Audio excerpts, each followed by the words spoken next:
ਮਨੀਪੁਰ ਹਿੰਸਾ ਮਾਮਲੇ ਦੇ ਬਹੁਤ ਸਾਰੇ ਪੱਖ ਸਾਹਮਣੇ ਆਉਣ ਲੱਗੇ ਨੇ। ਅਸਲ ਦੇ ਵਿੱਚ ਦੋ ਕਬੀਲਿਆਂ ਦੀ ਲੜਾਈ ਹੈ। ਉਸ ਲੜਾਈ ਦੇ ਵਿੱਚ ਔਰਤਾਂ ਪਿਸਦੀਆਂ ਜਾ ਰਹੀਆਂ ਨੇ, ਇੱਥੋਂ ਤੱਕ ਕਿ ਰੇਪ ਵਰਗੀਆਂ ਘਟਨਾਵਾਂ ਹੋਈਆਂ ਨੇ।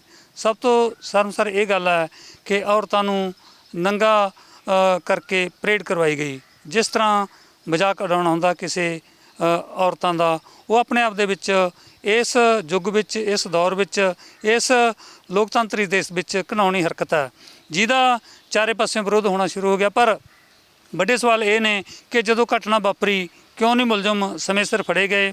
ਉਸ ਮੌਕੇ SHO ਨੇ ਜਾਂ ਫਿਰ ਉਸ ਜ਼ਿਲ੍ਹੇ ਦੇ SSP ਨੇ ਬਣਦੀ ਭੂਮਿਕਾ ਕਿਉਂ ਨਹੀਂ ਨਿਭਾਈ? ਅਸੀਂ ਗੱਲ ਕਰਾਂਗੇ ਮਾਮਲੇ ਦੇ ਕਾਨੂੰਨੀ ਪਹਿਲੂ ਬਾਰੇ ਕਿ ਪੁਲਿਸ 'ਤੇ ਵੀ ਕਾਰਵਾਈ ਕਰਨੀ ਬਣਦੀ ਹੈ ਜਦੋਂ ਪੁਲਿਸ ਨੇ ਢਿੱਲ ਵਰਤੀ ਹੋਵੇ। ਮੇਰੇ ਨਾਲ ਨੇ ਕੰਨੂ ਸ਼ਰਮਾ ਜੋ ਪੰਜਾਬ ਅਤੇ ਹਰਿਆਣਾ ਹਾਈ ਕੋਰਟ ਦੇ ਐਡਵੋਕੇਟ ਨੇ ਤੇ ਸਮਾਜ ਸੇਵੀ ਨੇ। ਗੱਲ ਕਰਦੇ ਹਾਂ। ਮੈਮ, ਕੀ ਲੱਗਦਾ ਜਿਹੜੀ ਮਨੀਪੁਰ ਜਿਹੜੀ ਹੈਗੀ ਆ ਹਿੰਸਾ ਹੋਈ ਆ, ਪੁਲਿਸ ਦੀ ਭੂਮਿਕਾ ਬੜੀ ਨਖਿੱਧ ਸਾਬਤ ਹੋ ਗਈ, ਭਾਵੇਂ ਕਿ ਪੁਲਿਸ ਦੇ ਚੁੰਗਲ 'ਚ ਉਹਨਾਂ ਨੇ ਮਤਲਬ ਉਹਨਾਂ ਦੇ ਸਾਹਮਣੇ ਉਹ ਔਰਤਾਂ ਨੂੰ ਲੈ ਗਏ ਸੀ ਚੱਕ ਕੇ, ਫਿਰ ਪਰੇਡ ਕਰਾਈ। ਉਹ ਇਹੋ ਜਿਹੇ ਮਾਮਲੇ ਦੇ ਵਿੱਚ SSP ਖਿਲਾਫ, SHO ਖਿਲਾਫ ਵੀ ਕੇਸ ਦਰਜ ਹੋਣਾ ਚਾਹੀਦਾ। ਬਿਲਕੁਲ। ਦੇਖੋ, ਇਹ ਜਿਹੜਾ ਇਨਐਕਸ਼ਨ ਹੈ ਗਵਰਨਮੈਂਟ ਦਾ, ਪੁਲਿਸ ਦਾ, ਤੇ ਸਾਰੇ ਜਿਹੜੇ ਕਹਿੰਦੇ ਮੇਲ ਕਮਿਊਨਿਟੀ ਜਿਹਨੂੰ ਆਪਾਂ ਕਹਾਂਗੇ, ਜਿਹੜੇ ਸਾਰੇ ਉਸ ਟਾਈਮ ਵਿਟਨੈਸ ਕਰ ਰਹੇ ਸੀਗੇ। ਮੈਨੂੰ ਨਹੀਂ ਲੱਗਦਾ ਕਿ ਪੁਲਿਸ ਉੱਥੇ ਉਸ ਟਾਈਮ ਮੌਜੂਦ ਨਹੀਂ ਸੀ। ਸਾਰੇ ਪੁਲਿਸ ਵਾਲਿਆਂ ਦੇ ਸਾਹਮਣੇ, ਸਾਰੀ ਪੁਲਿਸ ਫੋਰਸ ਦੇ ਸਾਹਮਣੇ, ਸਾਰੀ ਸਿਵਲ ਸੁਸਾਇਟੀ ਦੇ ਸਾਹਮਣੇ, ਜਿਹਨੂੰ ਆਪਾਂ ਕਹਾਂਗੇ ਕਰੈਕਟ ਵਰਡਸ ਦੇ ਵਿੱਚ, ਇੱਕ ਵੂਮਨ ਦੀ ਇਨਡੀਸੈਂਟ ਰਿਪਰੈਜ਼ੈਂਟੇਸ਼ਨ ਹੋਈ। ਇੱਕ ਵੂਮਨ ਨੂੰ ਰੇਪ ਕੀਤਾ ਗਿਆ। ਇੰਨਾ ਸੰਗੀਨ ਜੁਰਮ ਇੱਕ ਲੇਡੀ ਨਾਲ ਕੀਤਾ ਗਿਆ। ਤੁਸੀਂ ਦੇਖੋ, ਕਿਸੇ ਨੂੰ ਇਸ ਤਰ੍ਹਾਂ ਜਿਹੜਾ ਹੈ ਬਿਨਾਂ ਕੱਪੜਿਆਂ ਤੋਂ ਵਾਕ ਕਰਾਉਣਾ ਜਾਂ ਤੁਰਾਉਣਾ, ਮੇਰੇ ਹਿਸਾਬ ਨਾਲ ਜੋ ਮੈਨੂੰ ਸਮਝ ਆਉਂਦੀ ਹੈ, ਇਹ ਇੱਕ ਤਰ੍ਹਾਂ ਪਨਿਸ਼ਮੈਂਟ ਦਿੱਤੀ ਗਈ ਹੈ ਇੱਕ ਲੇਡੀ ਨੂੰ। It was just like a penalty for being a woman, right. ਤੇ ਮੈਨੂੰ ਇੱਦਾਂ ਲੱਗਦਾ ਕਿ ਜਿਸ ਮੇਲ ਕਮਿਊਨਿਟੀ ਨੇ, ਮੈਨੂੰ ਨਹੀਂ, ਮੈਂ ਐਥਨਿਕ ਕਲੈਸ਼ਿਸ 'ਚ ਨਹੀਂ ਜਾ ਰਹੀ, ਮੈਨੂੰ ਨਹੀਂ ਪਤਾ ਉਹ ਕਿਹੜੀ ਕਮਿਊਨਿਟੀ ਦੇ ਸੀ। ਆਪਾਂ ਲੜਾਈ ਕਰ ਸਕਦੇ ਹਾਂ, ਉਸ ਲੜਾਈ 'ਚ ਔਰਤ ਕਿਉਂ ਪਿਸੇ? ਜੀ, ਮੇਰੇ ਲਈ ਮੇਲ ਫੀਮੇਲ ਕਮਿਊਨਿਟੀ ਦੀ ਲੜਾਈ ਹੈ ਜੀ। ਜਿੱਦਾਂ ਮੇਲ ਕਮਿਊਨਿਟੀ ਨੇ ਜੋ ਵੀ ਕੀਤਾ, ਚਾਹੇ ਪੁਲਿਸ ਫੋਰਸ ਦੇ ਮੈਂਬਰ ਹੋਣ, ਚਾਹੇ ਉਹ ਸਿਵਲ ਸੁਸਾਇਟੀ ਦੇ ਹੋਣ, ਚਾਹੇ ਉਹ ਖੁਦ ਸਾਹਮਣੇ ਕਲਪ੍ਰਿਟਸ ਆਏ ਹੋਣ ਜਿਨ੍ਹਾਂ ਨੇ ਖੁਦ ਗੈਂਗ ਰੇਪ ਕੀਤਾ ਉਸ ਲੇਡੀ ਨਾਲ, ਮੇਰੇ ਲਈ ਉਹ ਇੱਕ ਮੇਲ ਕਮਿਊਨਿਟੀ ਹੈ ਜਿਹੜੇ ਵਿਟਨੈਸ ਕਰ ਰਹੇ ਸੀ। ਜਿਵੇਂ ਆਪਾਂ ਬਹੁਤ ਸਾਲ ਪਹਿਲਾਂ ਮਹਾਭਾਰਤ 'ਚ ਦੇਖਿਆ ਸੀ ਕਿ ਕਿਵੇਂ ਦ੍ਰੋਪਦੀ ਨੂੰ ਜਿਹੜਾ ਹੈ ਪੂਰੀ ਮਹਾਸਭਾ ਦੇ ਵਿੱਚ ਇਨਸਲਟ ਕੀਤਾ ਗਿਆ ਸੀਗਾ। ਉਸੇ ਤਰ੍ਹਾਂ ਉਸੇ ਲਾਈਨਸ 'ਤੇ ਅਗਰ ਅਸੀਂ ਦੇਖੀਏ, ਇਹ ਉਹਨੂੰ ਤੁਰਵਾਉਣਾ ਇੱਕ ਪਨਿਸ਼ਮੈਂਟ ਸੀ, ਉਹਦੇ ਲਈ ਇੱਕ ਪੈਨਲਟੀ ਸੀ। ਤੇ ਸਾਡੀ ਸਾਰੀ ਲੇਡੀ ਕਮਿਊਨਿਟੀ ਦੀ, ਵੂਮਨ ਕਮਿਊਨਿਟੀ ਦੀ ਇਨਸਲਟ ਮੰਨੀ ਜਾਏਗੀ ਜੀ। ਇਹ ਸਿਰਫ ਗੈਂਗ ਰੇਪ ਨਹੀਂ ਹੈ, ਇਹ ਸਿਰਫ 376 ਦਾ ਕੇਸ ਨਹੀਂ ਹੈ, ਇਹ ਸਾਰੇ ਇੰਡੀਆ ਲੈਵਲ ਦੀ ਜਿਹੜੀ ਲੇਡੀਜ਼ ਹੈ ਉਹਨਾਂ ਦੀ ਇਨਸਲਟ ਕੀਤੀ ਗਈ ਹੈ ਜੀ। ਪਰ ਨਾਲੇ ਇਹ ਵੀ ਹੈ ਮੈਮ, ਜੋ ਉਸ ਲੜਕੀ ਨੇ ਇੰਟਰਵਿਊ ਦੌਰਾਨ ਕਿਹਾ ਕਿ ਮੈਂ ਇੱਕ ਬੰਦੇ ਨੂੰ ਪਛਾਣਦੀ ਹਾਂ, ਉਹ ਮੇਰੇ ਬ੍ਰਦਰ ਦਾ ਦੋਸਤ ਹੈ। ਇਹ ਹੋਰ ਵੀ ਸ਼ਰਮਸਾਰ ਗੱਲ ਆ ਕਿ ਜਿਹਨੂੰ ਤੁਸੀਂ ਜਾਣਦੇ ਹੋ ਉੱਤੇ ਅਟੈਕ ਕਰੋ। ਜੀ, ਤੁਸੀਂ ਇਹ ਦੇਖੋ ਸਰ, ਜਨਰਲੀ ਬ੍ਰਦਰਸ ਦੇ ਦੋਸਤ ਜਿਹੜੇ ਸਾਡੇ ਖੁਦ ਦੇ ਭਰਾਵਾਂ ਵਰਗੇ ਆ, ਤੇ ਜੇ ਇਹੋ ਜਿਹੇ ਸੰਗੀਨ ਜੁਰਮ ਤੁਹਾਡੇ ਭਰਾ ਤੁਹਾਡੇ ਨਾਲ, ਜਾਂ ਭਰਾ ਵਰਗੀ ਸ਼ਖਸੀਅਤ ਤੁਹਾਡੇ ਨਾਲ, ਜਿਹੜਾ ਬ੍ਰਦਰ ਫਿਗਰ ਹੈ ਉਹ ਤੁਹਾਡੇ ਨਾਲ ਇੱਦਾਂ ਕਰੇ, ਤਾਂ ਇਸ ਤੋਂ ਜ਼ਿਆਦਾ ਸ਼ਰਮਨਾਕ ਮੈਨੂੰ ਲੱਗਦਾ ਸਾਡੇ ਮਤਲਬ ਇੰਡੀਆ ਲਈ, ਜਿਹਨੂੰ ਅਸੀਂ ਕਹਿੰਦੇ ਭਾਰਤ ਦੇਸ਼, ਹਿੰਦੁਸਤਾਨ, ਉਹਦੇ ਲਈ ਇੰਨੀ ਸ਼ਰਮ ਵਾਲੀ ਗੱਲ ਹੈ ਜਿੱਥੇ ਦੇਵੀ ਨੂੰ ਪੂਜਿਆ ਜਾਂਦਾ ਹੈ ਜੀ। ਮਤਲਬ ਸਾਡੇ ਲਈ ਇਹ ਸਾਡੀ ਦੇਵੀ ਦੀ ਬੇਅਦਬੀ ਹੈ ਜੀ। ਸੋ ਉੱਥੇ ਇਹ ਤਾਂ ਸਰਕਾਰਾਂ ਕੀ, ਤਾਂ ਸਾਨੂੰ ਮਤਲਬ ਇੱਕ ਇਨਸਾਨੀਅਤ ਦਾ ਕਤਲ ਹੋਇਆ ਜੀ ਇਹ। ਔਰ ਇਹ ਪਹਿਲਾ ਇੰਸੀਡੈਂਟ ਨਹੀਂ ਹੈ ਜੀ। ਮੱਧ ਪ੍ਰਦੇਸ਼ ਦੇ ਵਿੱਚ ਇੱਕ ਮਾਈਨਰ ਗਰਲ ਨੂੰ ਜਿਹੜਾ ਹੈ ਇਸੇ ਤਰ੍ਹਾਂ ਨੇਕਡ ਤੁਰਵਾਇਆ ਗਿਆ ਸੀ। ਹੋਰ ਕਿੰਨੇ ਸਾਰੇ ਗੈਂਗ ਰੇਪ, ਨਿਰਭਇਆ ਕੇਸ ਜਿਹੜਾ ਹੈ ਤੁਸੀਂ ਦੇਖੋ ਕਿੱਦਾਂ ਮਤਲਬ ਡੇਲੀ ਬੇਸਿਸ 'ਤੇ ਮੈਨੂੰ ਲੱਗਦਾ ਇੰਸੀਡੈਂਟ ਸਾਡੇ ਇੰਡੀਆ 'ਚ ਰਿਪੀਟਡਲੀ ਹੋ ਰਹੇ ਆ। ਯਾਨੀ ਕਿ ਕਮੀ ਸਾਡੀ ਮਾਨਸਿਕਤਾ ਦੇ ਵਿੱਚ ਹੈ, ਕਮੀ ਸਾਡੇ ਖੁਦ ਦੇ ਮਾਈਂਡਸੈਟ ਦੇ ਵਿੱਚ ਹੈ। ਸਾਨੂੰ ਕਾਨੂੰਨ ਦੇਣ ਨਾਲ ਜਾਂ ਕੋਈ ਵੀ ਰਿਫਾਰਮਸ ਕਰਨ ਨਾਲ ਕੋਈ ਅਸਰ ਨਹੀਂ ਹੋਏਗਾ ਜਦ ਤੱਕ ਸਾਡੀ ਖੁਦ ਦੀ ਮਾਨਸਿਕਤਾ ਚੇਂਜ ਨਹੀਂ ਹੁੰਦੀ। ਆਪਾਂ ਕਹਿੰਦੇ ਕਿ ਇੰਡੀਆ ਧਾਰਮਿਕ ਦੇਸ਼ ਆ, ਧਰਮ ਨੂੰ ਬਹੁਤ ਮੰਨਦਾ, ਧਰਮ ਦੀ ਕਦਰ ਵੀ ਲੋਕ ਬਹੁਤ ਕਰਦੇ ਆ। ਫਿਰ ਉਹ ਧਰਮ ਵਾਲੀ ਮਾਨਸਿਕਤਾ ਅੰਦਰ ਕਿਉਂ ਨਹੀਂ ਲੋਕਾਂ ਦੇ? ਉਹ ਬਾਹਰ ਤਾਂ ਫਿਰ ਉਹੀ ਖੁੰਖਾਰ ਮਨੁੱਖ ਆ ਜਾਂਦਾ ਸਾਹਮਣੇ। ਸਰ ਦੇਖੋ, ਤਾਂ ਹੀ ਮੈਨੂੰ ਨਹੀਂ ਲੱਗਦਾ, ਪਤਾ ਨਹੀਂ ਤੁਸੀਂ ਸਭ ਕਿੱਦਾਂ ਇਸ ਚੀਜ਼ ਨੂੰ ਦੇਖਦੇ ਹੋ, ਪਰ ਮੇਰੇ ਲਈ ਧਰਮ ਦਾ ਮਤਲਬ ਇਹੀ ਹੈ ਕਿ ਤੁਸੀਂ ਇਨਸਾਨੀਅਤ ਦੇ ਰਸਤੇ 'ਤੇ ਚੱਲੋ। ਤੁਸੀਂ ਇਹਨਾਂ ਚੀਜ਼ਾਂ ਤੋਂ ਹਟ ਕੇ ਜਿਹੜਾ ਹੈ ਆਪਣੀ ਪਾਠ ਪੂਜਾ ਕਰਕੇ ਰੱਬ ਵੱਲ ਜਿਹੜਾ ਹੈ ਧਿਆਨ ਕਰੋ।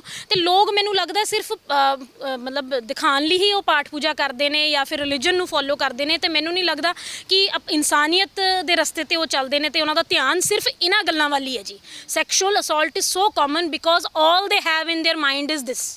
ਸੋ ਅਗਰ ਇਹ ਮਾਨਸਿਕਤਾ ਉਹਨਾਂ ਦੀ ਚੇਂਜ ਧਰਮ ਨਾਲ ਹੀ ਹੋਏਗੀ, ਮੈਨੂੰ ਲੱਗਦਾ ਪਾਠ ਪੂਜਾ ਵੱਲ ਧਿਆਨ ਕਰਕੇ ਜਾਂ ਆਪਣੀ ਭੈਣਾਂ ਧੀਆਂ ਵੱਲ ਦੇਖ ਕੇ ਹੀ ਹੋਏਗੀ ਕਿ ਕੱਲ ਨੂੰ ਜੇ ਸਾਡੀ ਧੀਆਂ ਭੈਣਾਂ ਨਾਲ ਇਹ ਹੋਏਗਾ ਤਾਂ ਕਿਵੇਂ ਦਾ ਮਾਹੌਲ ਹੋ ਜਾਏਗਾ। ਤੁਸੀਂ ਦੇਖੋ ਜੇ ਇਸ ਤਰ੍ਹਾਂ ਦ੍ਰੋਪਦੀ ਪੈਦਾ ਹੋਣ ਲੱਗੀ ਹਰ ਸਟੇਟ ਦੇ ਵਿੱਚ ਤਾਂ ਕਿੱਦਾਂ ਜਿਹੜਾ ਹੈ ਰੇਜ ਜਿਹੜਾ ਹੈ ਵੂਮਨ ਦਾ ਉੱਠ ਕੇ ਆਏਗਾ। ਕਿਸੇ ਦਿਨ ਉਹ ਰੈਵੋਲੂਸ਼ਨ ਇੰਡੀਆ ਦੇ ਵਿੱਚ ਆਏਗਾ ਜਦੋਂ ਸਾਰੀ ਲੇਡੀਜ਼ ਮਿਲ ਕੇ ਜਿਹੜਾ ਹੈ ਸਾਰੀ ਮੇਲ ਕਮਿਊਨਿਟੀ ਦੇ ਖਿਲਾਫ ਇੱਕ ਅੰਦੋਲਨ ਛੇੜ ਦੇਗੀ ਜੀ। ਫਿਰ ਉਹ ਅੰਦੋਲਨ ਨੂੰ ਕੋਈ ਵੀ ਪੋਲੀਟੀਕਲ ਪਾਰਟੀ ਰੋਕ ਨਹੀਂ ਪਾਏਗੀ, ਕੋਈ ਮੋਦੀ ਜੀ ਰੋਕ ਨਹੀਂ ਪਾਣਗੇ, ਕੋਈ ਕੇਜਰੀਵਾਲ ਜੀ ਰੋਕ ਨਹੀਂ ਪਾਣਗੇ, ਕੋਈ ਕ੍ਰਾਂਤੀਕਾਰੀ ਰੋਕ ਨਹੀਂ ਪਾਏਗਾ ਕਿਉਂਕਿ ਉਹ ਵੂਮਨ ਦਾ ਇੱਕ ਰੇਜ ਜਿਹੜਾ ਹੈ 1000 ਆਫ ਈਅਰਸ ਤੋਂ ਜਿਹੜਾ ਬੰਦਾ ਆ ਰਿਹਾ ਮਹਾਭਾਰਤ ਦੇ ਟਾਈਮ ਦਾ ਉਹ ਅੰਦੋਲਨ ਜਿਹੜਾ ਇੱਕ ਦਿਨ ਇੰਡੀਆ ਦੇ ਵਿੱਚ ਜ਼ਰੂਰ ਆਏਗਾ ਜੀ। ਜਿਸ ਤਰ੍ਹਾਂ ਤੁਸੀਂ ਦੇਖਿਆ ਹੋਣਾ ਕਿ ਪੁਲਿਸ ਅਕਸਰ ਮੁਲਜ਼ਮਾਂ ਦਾ ਸਾਥ ਦਿੰਦੀ ਹੈ, ਪੰਜਾਬ 'ਚ ਵੀ ਬਹੁਤ ਸਾਰੇ ਮਾਮਲੇ ਆਉਂਦੇ ਨੇ, ਇਸ ਮਾਮਲੇ 'ਚ ਹੀ ਐਵੇਂ ਦਾ ਹੋਇਆ।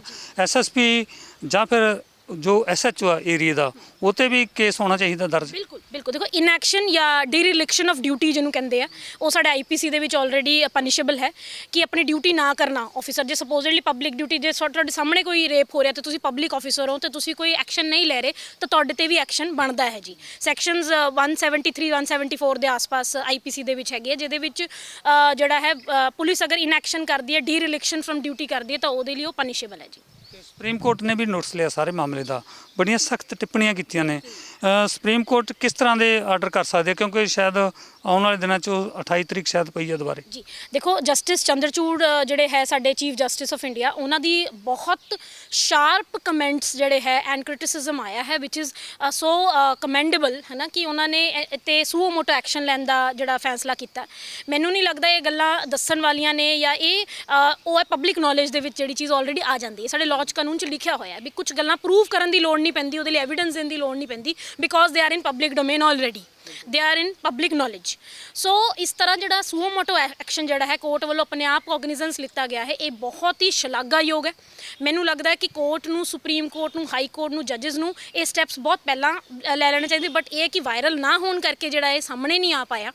ਤੇ ਜ਼ਰੂਰ ਇਹਦੇ ਤੇ ਮੈਨੂੰ ਲੱਗਦਾ ਮੈਂ ਸੁਪਰੀਮ ਕੋਰਟ ਤੋਂ ਮੈਨੂੰ ਉਮੀਦ ਹੈ, ਜਸਟਿਸ ਚੰਦਰਚੂੜ ਤੋਂ ਮੈਨੂੰ ਉਮੀਦ ਹੈ ਕਿ ਉਹ ਵੂਮਨ ਦੇ ਹੱਕ ਦੇ ਵਿੱਚ ਜ਼ਰੂਰ ਖੜੇ ਹੋਣਗੇ ਤੇ ਉਹਨਾਂ ਦੇ ਜਿਹੜੀ ਇਨਡੀਸੈਂਟ ਰਿਪਰੈਜ਼ੈਂਟੇਸ਼ਨ ਹੋਈ ਹੈ, ਸੈਕਸ਼ੂਅਲ ਅਸੌਲਟ ਹੋਇਆ, ਰੇਪ ਹੋਇਆ, ਇਹਦੇ ਉੱਤੇ ਜ਼ਰੂਰ ਐਕਸ਼ਨ ਲਿੱਤਾ ਜਾਏਗਾ ਜੀ। ਮਰਡਰ ਹੋਇਆ ਜੀ ਤੇ ਉਹ ਸਾਹਮਣੇ ਨਹੀਂ ਆਇਆ। ਕਹਿੰਦੇ ਇੱਕ ਲੇਡੀ ਜਿਵੇਂ ਦੀ ਦੱਸ ਰਿਹਾ ਕਿ ਉਹ ਹਜੇ ਮਿਸਿੰਗ ਹੈ, ਹਜੇ ਮਿਲ ਨਹੀਂ ਰਹੀ ਹੈ, ਉਹਦੀ ਕੋਈ ਵੀਡੀਓ ਸਾਹਮਣੇ ਨਹੀਂ ਆ ਪਾਈ। ਯੂ ਨੈਵਰ ਨੋ ਉਹਦਾ ਵੀ ਜਿਹੜਾ ਮਰਡਰ ਕਰ ਦਿੱਤਾ ਗਿਆ ਹੋਵੇ, ਪਤਾ ਨਹੀਂ ਕਿੰਨੀ ਲੇਡੀਜ਼ ਦਾ ਉੱਥੇ ਮਰਡਰ ਕੀਤਾ ਗਿਆ ਹੋਣਾ। ਤੁਸੀਂ ਤਾਂ ਸਭ ਦੇਖੋ ਐਵੀਡੈਂਸ ਹੋ ਕਿ 1947 ਦੇ ਵਿੱਚ ਜੋ ਹੋਇਆ ਪਾਰਟੀਸ਼ਨ ਵੇਲੇ ਉਹੀ ਸੇਮ ਮੈਨੂੰ ਲੱਗਦਾ ਕਿ ਉਹ ਚੀਜ਼ਾਂ 84 'ਚ ਹੋਇਆ ਦਿੱਲੀ। ਬਿਲਕੁਲ ਜੋ ਹੋਇਆ ਦੰਗੇ ਹੋਏ, ਜਦੋਂ ਵੀ ਦੰਗੇ ਜਾਂ ਰਾਇਟਸ ਹੁੰਦੇ ਉਹ 'ਚ ਸਭ ਤੋਂ ਪਹਿਲਾਂ ਪਿਸਦੀਆਂ ਔਰਤਾਂ ਹੀ ਨੇ ਜੀ ਕਿਉਂਕਿ ਮੈਨੂੰ ਲੱਗਦਾ ਕਿ ਵੈਪਨ ਜਿਹੜਾ ਵੂਮਨ ਦੇ ਅਗੇਂਸਟ ਯੂਜ਼ ਕੀਤਾ ਜਾਂਦਾ ਉਹ ਹੈ ਰੇਪ। ਕਿਉਂਕਿ ਉਹ ਪਨਿਸ਼ਮੈਂਟ ਦੀ ਤਰ੍ਹਾਂ ਦਿੱਤਾ ਜਾਂਦਾ ਹੈ ਵੀ ਤੁਹਾਡੀ ਕਮਿਊਨਿਟੀ ਦੀ ਲੇਡੀਜ਼ ਦੇ ਨਾਲ ਅਸੀਂ ਇਹ ਗੰਦਾ ਜਿਹੜਾ ਹੈ ਨੀਚਾ ਦਿਖਾਉਣ ਲਈ ਤੁਹਾਨੂੰ ਪਨਿਸ਼ਮੈਂਟ ਦੇਣ ਲਈ ਅਸੀਂ ਤੁਹਾਡੇ ਨਾਲ ਰੇਪ ਕਰਾਂਗੇ ਤੇ ਹੈਂਸ ਜਿਹੜਾ ਹੈ ਅਸੀਂ ਆਪਣਾ ਬਦਲਾ ਲੈ ਲਿਆ।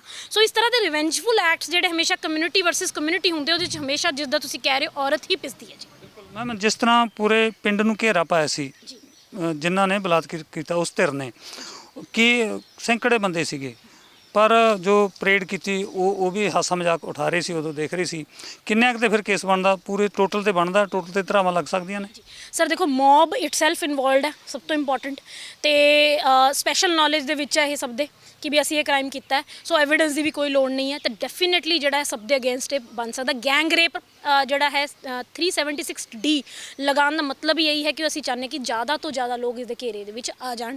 ਉਹਦਾ ਰੀਜ਼ਨ ਇਹੀ ਹੈ ਔਰ ਇਹ ਹੈ ਕਿ ਕਿਉਂਕਿ ਐਕਟਰ ਸੀਰੀਅਸ ਇਨਵੋਲਵਡ ਨਹੀਂ ਹੈ, ਐਕਸ਼ਨ ਉਹਨਾਂ ਵੱਲੋਂ ਨਹੀਂ ਹੋਇਆ ਜੇ ਰੇਪ ਦਾ ਤਾਂ ਡੈਫੀਨੇਟਲੀ ਉਹਨਾਂ ਨੂੰ ਵਿਟਨੈਸ ਕਰਨ ਦਾ, ਉਹਨਾਂ ਨੂੰ ਹਾਰਬਰ ਕਰਨ ਦਾ, ਅਫੈਂਡਰਸ ਨੂੰ ਉਹਨਾਂ ਨੂੰ ਭਜਾਉਣ ਦਾ ਉੱਥੋਂ ਜਾਂ ਖੁਦ forcing a woman to stand naked, voyeurism etcetera ਉੱਦਾਂ ਦੇ ਜਿਹੜੇ ਕ੍ਰਾਈਮਸ ਆ ਉਹਦੇ ਵਿੱਚ ਦੇ ਵਿਲ ਫਾਲ। ਥੋੜ੍ਹੇ ਲੈਸਰ ਜਿਹੜੇ ਹੈ ਸੀਰੀਅਸ ਕ੍ਰਾਈਮਸ ਨੇ, ਰੇਪ ਤੋਂ ਥੱਲੇ ਨੇ ਪਰ ਡੈਫੀਨੇਟਲੀ ਐਗਰਾਵੇਟਿਡ ਫਾਰਮਸ ਆਫ ਰੇਪ ਹੀ ਨੇ, ਐਗਰਾਵੇਟਿਡ ਫਾਰਮਸ ਆਫ ਸੈਕਸ਼ੂਅਲ ਅਸੌਲਟ ਹੀ ਨੇ ਜੀ। ਸਾਡੇ ਕੇਂਦਰੀ ਮੰਤਰੀ ਬਾਰ-ਬਾਰ ਉੱਥੇ ਗਏ ਨੇ ਕਿ ਮਾਮਲਾ ਸੁਲਝ ਜੇ, ਮੀਟਿੰਗਾਂ ਵੀ ਕੀਤੀਆਂ ਨੇ ਪਰ ਇਸ ਘਟਨਾ ਦਾ ਉਹਨਾਂ ਨੂੰ ਵੀ ਪਤਾ ਨਹੀਂ ਲੱਗਿਆ। ਇਹਦਾ ਮਤਲਬ ਕੋਈ ਨਾ ਕੋਈ ਵੱਡਾ ਉੱਲਾ ਰੱਖਿਆ ਗਿਆ, ਕਿਤੇ ਨਾ ਕਿਤੇ ਵੱਡੀ ਗੜਬੜ ਕੀਤੀ ਗਈ ਕਿ ਜੁਰਮ ਵੀ ਕਰੋ, ਮਹਿਸੂਸ ਬਣਾ ਹੋਣ ਦਿਓ ਕਿ ਅਸੀਂ ਕੀਤਾ, ਲੋਕਾਂ ਦੇ ਵਿੱਚੋਂ ਛੁਪਾ ਲਓ। ਇਹ ਮਤਲਬ ਇਸ ਕਿਸਮ ਦੇ ਕ੍ਰਾਈਮ ਨੂੰ ਕਿਹੜੀ ਤੁਸੀਂ ਸ਼੍ਰੇਣੀ 'ਚ ਮੰਨਦੇ ਹੋ? ਸਰ ਇਹ ਤਾਂ ਮੈਂ ਤਾਂ ਤੁਹਾਨੂੰ ਕਹਿ ਰਹੀ ਹਾਂ ਤਾਂ ਮਤਲਬ ਹਿਊਮੈਨਿਟੀ ਦਾ ਕਤਲ ਹੋਇਆ ਜੀ। ਇਹ ਤਾਂ ਮਾਸ ਜੀਨੋਸਾਈਡ ਇਹਨੂੰ ਕਹਿੰਦੇ ਆ ਜੀ, ਜਿੱਦਾਂ ਆਪਾਂ ਸੁਣਿਆ ਜਾਂ ਮੈਨ ਸਲੌਟਰ ਹੈ ਨਾ, ਜਿਹੜੇ ਹਾਈ ਲੈਵਲ ਕਿਲਿੰਗਸ ਹੁੰਦੀਆਂ ਜਿੱਦਾਂ ਜਲਿਆਂਵਾਲਾ ਬਾਗ, ਉਸ ਸੈਂਸ ਨਾਲ ਮੈਂ ਇਹ ਕਹਿਣਾ ਚਾਹੂੰਗੀ ਕਿ ਇਹ ਅੱਜ ਜੀਨੋਸਾਈਡ ਪਰਫਾਰਮ ਕੀਤਾ ਗਿਆ ਬਾਈ ਆਲ ਦੀ ਗਵਰਨਮੈਂਟਸ ਠੀਕ ਹੈ, ਬੀਟ ਮਨੀਪੁਰ ਜਾਂ ਨਾਰਥ ਈਸਟਰਨ ਸਟੇਟਸ ਦੀ ਜਾਂ ਬੀਜੇਪੀ ਇਟਸੈਲਫ ਜਿਹੜੀ ਸੈਂਟਰ ਦੇ ਵਿੱਚ ਬੈਠੀ ਹੈ, ਇਹਨਾਂ ਸਭ ਨੇ ਜਿਹੜਾ ਹੈ ਹਿਊਮੈਨਿਟੀ ਦਾ ਕਤਲ ਕਰਤਾ ਹੈ, ਲਾਰਜ ਸਕੇਲ ਤੇ ਵੂਮਨ ਦੀ ਜਿਹੜੀ ਹੈ ਬੇਅਦਬੀ ਕੀਤੀ ਹੈ। ਤਾਂ ਇਸ ਤੋਂ ਵੱਡਾ ਕ੍ਰਾਈਮ ਤਾਂ ਜੀ ਇੰਟਰਨੈਸ਼ਨਲ ਕੋਰਟ ਆਫ ਜਸਟਿਸ ਦੇ ਵਿੱਚ ਵੀ ਮਾਫ ਨਹੀਂ ਹੈ। Genocide is punishable in international court of justice. Ideally ਮੈਨੂੰ ਕਹਿਣਾ ਨਹੀਂ ਚਾਹੀਦਾ I am a very staunch supporter of my country and am a true patriot, ਪਰ ਮੈਨੂੰ ਲੱਗਦਾ ਇੰਡੀਆ ਨੂੰ ਹਿਊਮਨ ਰਾਈਟਸ ਵਾਇਓਲੇਸ਼ਨ ਦੇ ਕੇਸ ਦੇ ਵਿੱਚ ਘਸੀਟਣਾ ਚਾਹੀਦਾ ਹੈ। ਜਿਹੜਾ ਇੰਟਰਨੈਸ਼ਨਲ ਕੋਰਟ ਆਫ ਜਸਟਿਸ ਹੈ ਉੱਥੇ ਹਿਊਮਨ ਰਾਈਟਸ ਆਰਗੇਨਾਈਜੇਸ਼ਨਸ ਦੇ ਵਿੱਚ ਸਾਰੀ ਜਿਹੜਾ UNDP ਹੈ ਜਾਂ ਜੋ ਵੀ UDHR ਹੈ, ਜਿੱਥੇ ਹਿਊਮਨ ਰਾਈਟਸ ਦੀ ਵਾਇਓਲੇਸ਼ਨਸ ਨੂੰ ਆਨਸਰ ਕੀਤਾ ਜਾਂਦਾ, ਉੱਥੇ ਇੰਡੀਆ ਨੂੰ ਘਸੀਟਣਾ ਜ਼ਰੂਰ ਚਾਹੀਦਾ ਹੈ ਜੀ। ਠੀਕ ਆ, ਬਟ ਇੱਕ ਇਹ ਵੀ ਆ ਜਾਂਦਾ ਸਵਾਲ ਕਿ ਫਾਸਟ ਟਰੈਕ ਕੋਰਟ ਹੋਵੇ, ਤੁਰੰਤ ਕਾਰਵਾਈ ਹੋਵੇ, ਸਾਰੇ ਕਾਸੇ ਨੂੰ ਲੈ ਕੇ ਸਜ਼ਾ ਤੁਰੰਤ ਮਿਲੇ। ਇਸ ਪਾਸੇ ਹਜੇ ਧਿਆਨ ਗਿਆ ਨਹੀਂ ਕਿਸੇ ਦਾ, ਕੋਈ ਆਵਾਜ਼ ਨਹੀਂ ਉੱਠ ਰਹੀ। ਕੀ ਲੱਗਦਾ ਕਿ ਤੁਰੰਤ ਕੇਸ ਤੇ ਸਟੱਡੀ ਹੋਵੇ, ਤੁਰੰਤ ਕੇਸ ਚੱਲੇ, ਤੁਰੰਤ ਐਕਸ਼ਨ ਹੋਵੇ? ਸਰ ਆਲਰੇਡੀ ਇਹਦੇ ਤੇ ਲਾਅ ਹੈ। ਨਿਰਭਇਆ ਕੇਸ ਤੋਂ ਬਾਅਦ 2013 ਦੇ ਵਿੱਚ ਜਿਹੜੇ ਜਸਟਿਸ ਵਰਮਾ ਕਮੇਟੀ ਦੀ ਰეკਮੈਂਡੇਸ਼ਨਸ ਆਈਆਂ, ਜਿਹਦੇ ਕਰਕੇ CRPC IPC ਦੇ ਵਿੱਚ ਅਮੈਂਡਮੈਂਟ ਹੋਈ, ਉਹਦੇ ਚ ਆਲਰੇਡੀ ਹੈ ਕਿ ਰੇਪ ਵਿਕਟਿਮ ਦੇ ਕੇਸਿਸ ਵਿਦਿਨ 2 ਮੰਥਸ ਜਿਹੜਾ ਹੈ ਤੁਸੀਂ ਆਨਸਰ ਕਰਨੇ ਆ। Investigation and trial as soon as possible, videography of the person, ਕਿਉਂਕਿ ਵੈਜੀਟੇਟਿਵ ਸਟੇਟ ਦੇ ਵਿੱਚ ਸੀਗੀ ਨਿਰਭਇਆ, ਆਲਦੋ ਨੇਮ ਚੇਂਜਡ, ਤੇ ਉਹ ਜਿਹੜੀ ਲੇਡੀ ਸੀਗੀ ਬੈੱਡ ਤੇ ਸੀ, ਉਹ ਬਿਆਨ ਨਹੀਂ ਦੇ ਪਾ ਰਹੀ ਸੀ, ਤਾਂ ਉਹਦਾ ਹਸਪੀਟਲ 'ਚ ਜਾ ਕੇ ਵੀਡੀਓਗ੍ਰਾਫੀ ਹੋਏਗੀ। ਇਸ ਤਰ੍ਹਾਂ ਦੇ ਜਿਹੜੇ ਕਾਨੂੰਨ ਦੇ ਵਿੱਚ ਸੰਸ਼ੋਧਨ ਕਰਕੇ, ਅਮੈਂਡਮੈਂਟਸ ਕਰਕੇ ਚੇਂਜਸ ਲਿਆਏ ਗਏ, ਉਹ ਅੱਜ ਵੀ ਲਾਗੂ ਨੇ। ਲੇਕਿਨ ਉਹੀ ਗੱਲ ਆ ਗਈ ਕਿ ਜਦੋਂ ਵੀਡੀਓ ਹੀ ਹੁਣ ਵਾਇਰਲ ਹੋਈ ਹੈ ਤਾਂ ਆਲਰੇਡੀ ਜਿਹੜਾ ਡਿਲੇ ਹੋ ਗਿਆ, ਠੀਕ ਹੈ, ਸਾਰਾ ਐਵੀਡੈਂਸ ਇਰੇਜ਼ ਹੋ ਗਿਆ।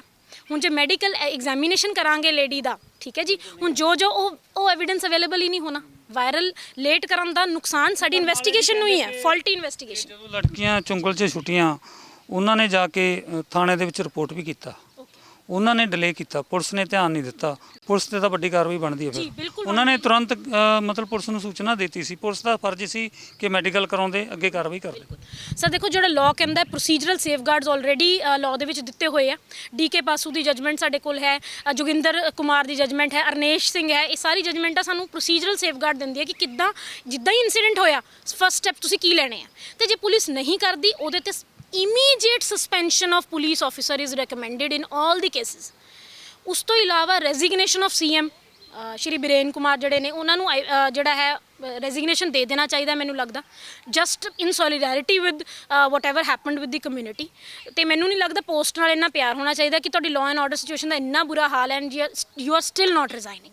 ਠੀਕ ਹੈ ਜੀ, ਧੰਨਵਾਦ। ਸੋ ਇਹ ਸਨ ਮੈਮ ਕੰਨੂ ਸ਼ਰਮਾ, ਜਿਨ੍ਹਾਂ ਨੇ ਸਪਸ਼ਟ ਕਿਹਾ ਕਿ ਜੋ ਮਨੀਪੁਰ ਮਾਮਲਾ ਵਾਪਰਿਆ ਸ਼ਰਮਸਾਰ ਕਰਨ ਦੇਣ ਵਾਲਾ ਹੈ, ਤੇ ਇੰਡੀਆ ਉੱਤੇ ਕੌਮਾਂਤਰੀ ਪੱਧਰ ਜਿਹੜੀ ਅਦਾਲਤ ਹੈ ਉਹਦੇ ਵਿੱਚ ਕੇਸ ਜ਼ਰੂਰ ਚੱਲਣਾ ਚਾਹੀਦਾ, ਤੇ ਨਾਲ ਜਿਹੜੇ ਵੀ ਪੁਲਿਸ ਅਧਿਕਾਰੀ ਨੇ ਢਿੱਲ ਵਰਤੀ ਹੈ ਇਸ ਮਾਮਲੇ ਨੂੰ ਲੈ ਕੇ, ਉਹਨਾਂ ਤੇ ਵੀ ਤੁਰੰਤ ਐਕਸ਼ਨ ਕੀਤਾ ਜਾਣਾ ਚਾਹੀਦਾ। ਸੋ ਸੁਪਰੀਮ ਕੋਰਟ ਨੇ ਵੀ ਸਾਰੇ ਮਾਮਲੇ ਦਾ ਐਕਸ਼ਨ ਲਿਆ।